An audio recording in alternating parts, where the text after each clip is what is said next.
Halo, assalamualaikum warahmatullahi wabarakatuh. Kembali lagi di channel YouTube saya. Di sini saya akan menjelaskan tentang apa itu cycling dan sirkulasi nitrogen. Jadi mungkin teman-teman banyak yang nanyain, kok itu akuariumnya belum dimasukin biota ikan kayak gitu-gitu ya. Nah, karena ini sedang proses cycling, sirkulasi nitrogen itu sendiri. Jadi sebelum menjelaskan cycling itu apa, saya akan menjelaskan tentang apa sih sirkulasi nitrogen. Sirkulasi nitrogen atau nitrogen cycling. Jadi di akuarium itu ada makanan atau kotoran yang membusuk di dalam akuarium, itu akan menjadi racun atau sangat berbahaya untuk ikan ya, untuk ikan atau biota-biota laut yang lain. Nah, amonia ini dengan bantuan bakteri aerob akan berubah menjadi nitrit. Nitrit sendiri ini sangat berbahaya untuk biota laut. Dengan bantuan bakteri aerob, nitrit pun bisa atau akan dirubah menjadi nitrat. Nah, untuk nitrat sendiri, nitrat ini masih bisa ditolerir oleh biota laut kayak misalkan ikan atau koral ya. Kalau untuk nitrat sendiri masih bisa ditolerir sama ikan atau biota laut. Tapi sebisa mungkin untuk si nitrat ini kita harus serendah mungkin. Karena apa?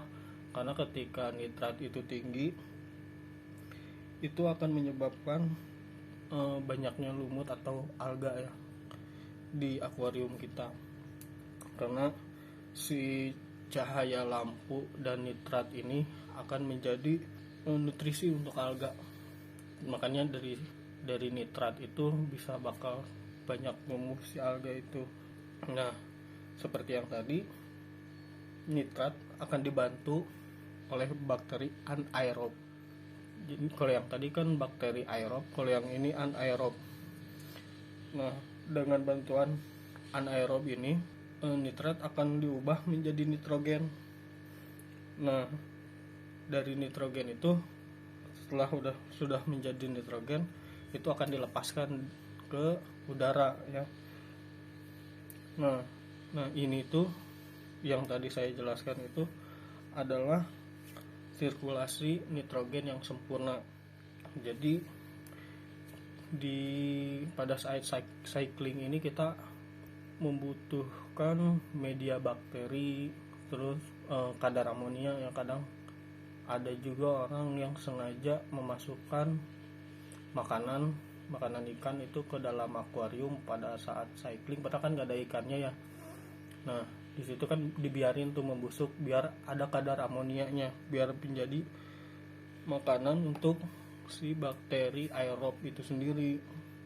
Nah, nanti kan aerob, amonia berubah jadi nitrit, dibantu aerob lagi berubah jadi nitrat, lalu dibantu oleh bakteri anaerob jadi nitrogen dilepaskan ke udara. Nah, itu sirkulasi nitrogen yang sempurna.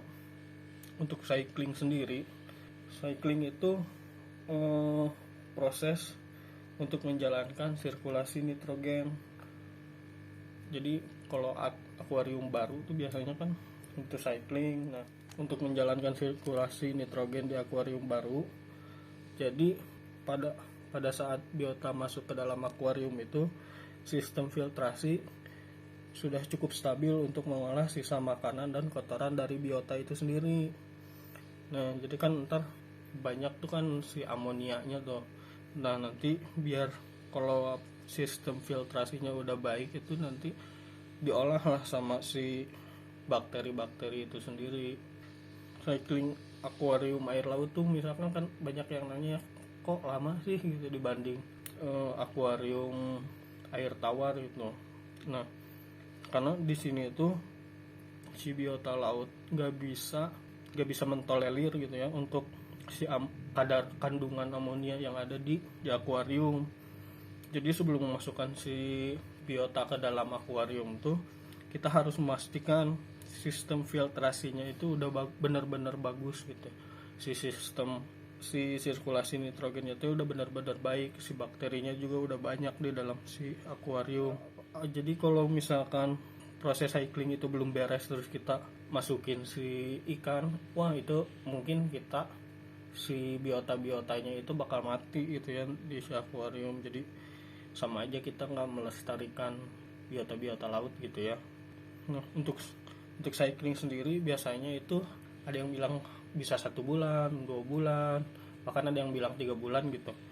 Nah, untuk proses cycling sendiri sih sebenarnya itu semakin lama semakin bagus ya, karena semakin lama tuh semakin banyak bakterinya, makin bagus gitu. Jadi intinya itu sistem filtrasi yang ada di akuarium itu sendiri bakal tanggul. Jadi istilahnya itu udah siap buat memproses si amonia, si kotoran sama sisa-sisa makanan yang membusuk.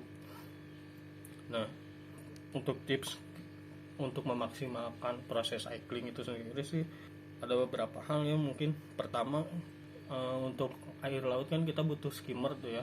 Cuman pada saat proses cycling itu kita jangan dinyalain dulu gitu, biar nggak usah ada skimmer dulu. Karena apa? Karena si skimmer itu sangat baik untuk mengangkat amonia yang ada di akuarium air laut kita. Karena kan istilahnya skimmer itu ginjalnya dari si akuarium ya. Jadi dia menyaring si racun-racun dari amonia itu sendiri gitu. Jadi kalau kita nyalain pada proses cycling, si amonia keangkat, si bakteri-bakteri itu sendiri nggak ada makanannya gitu buat tumbuh di akuarium, karena mereka membutuhkan si amonia. Jadi disarankan tips untuk yang pertama, jangan menyalakan skimmer dulu. Untuk yang kedua, tips yang kedua, jangan melakukan water change dulu ya. Karena ketika kita melakukan water change itu kan kita akan mengganggu si sistem filtrasi yang ada di akuarium. Jadi kalau bisa jangan di water change dulu, paling kita top up air aja ketika si airnya udah menguap. Untuk yang ketiga, kita bisa bantu dosing bakteri. Kenapa harus dosing bakteri? Karena kan kita membutuhkan bakteri-bakteri itu pada saat cycling. Semakin banyak bakteri, semakin bagus juga dan semakin baik pada saat proses cycling, karena pada saat sirkulasi nitrogen itu sendiri. Mungkin segitu ya kalau untuk tips untuk memaksimalkan cycling. Mungkin prosesnya agak lama, tapi semakin lama akan semakin bagus. Dan yang intinya membangun akuarium air laut itu kita harus mempunyai filtrasi yang baik, dan yang kedua kita harus sabar sih, karena pasti ketika kita membuat akuarium air laut, membuat akuarium baru, itu pasti kita udah gak sabar pengen memasukkan si biota-biota laut itu, terutama untuk yang baru pertama kali nyobain gitu ya, bikin si akuarium ini sendiri gitu. Jadi saran saya kalau untuk pertama sih ya intinya filtrasinya harus benar-benar diperhatiin dan harus sabar gitu, karena semakin lama semakin bagus filtrasinya, semakin bagus filtrasi semakin membuat si biota-biotanya nyaman gitu. Jadi intinya itu sih kalau dari saya. Paling untuk skimmer kita nyalain misalkan sehari atau 2 hari sebelum kita memasukkan biota, baru kita pasang skimmer di dalamnya. Nah udah gitu juga kita ketika mulai memasukkan biota itu jangan langsung sekaligus banyak. Misalkan kita 1 atau 2 ikan dulu, terus 1 koral, jadi jangan langsung sekaligus. Jadi kita bertahap lah, misalkan udah minggu pertama masukin 2 ikan, minggu depannya masukin lagi, jadi sedikit-sedikit, karena biar si sistem filtrasi yang ada di dalam akuarium ini istilahnya nggak kaget gitu ya, untuk mengolah si amonia yang ada di akuarium gitu. Jadi untuk video kali ini sekian, semoga kalian makin semangat untuk membangun akuarium air laut ini. Terima kasih. Wassalamualaikum warahmatullahi wabarakatuh.